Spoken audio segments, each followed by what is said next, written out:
How to make WIX website mobile friendly. Hello everyone, welcome back to our channel. In today's video, I'm going to show you how you can make your WIX website mobile friendly. Now, it's super simple, so let's get started. First, you need to head over to your browser, and once in the browser, make sure that you are logged into WIX website.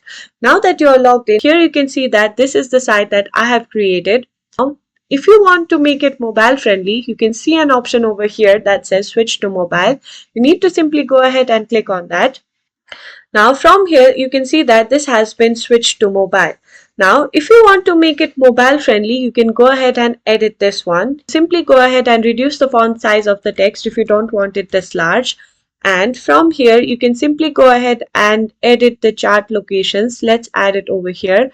And the menu can be moved slightly upward as well, and you need to go ahead and make the edits if you want over here.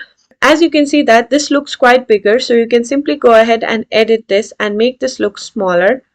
You can go ahead and edit as much as you want until you find it mobile friendly, and that's it. You now know how to make your WIX website mobile friendly. If you find this video helpful, please give us a thumbs up, subscribe to our channel, and I'll see you in the next video.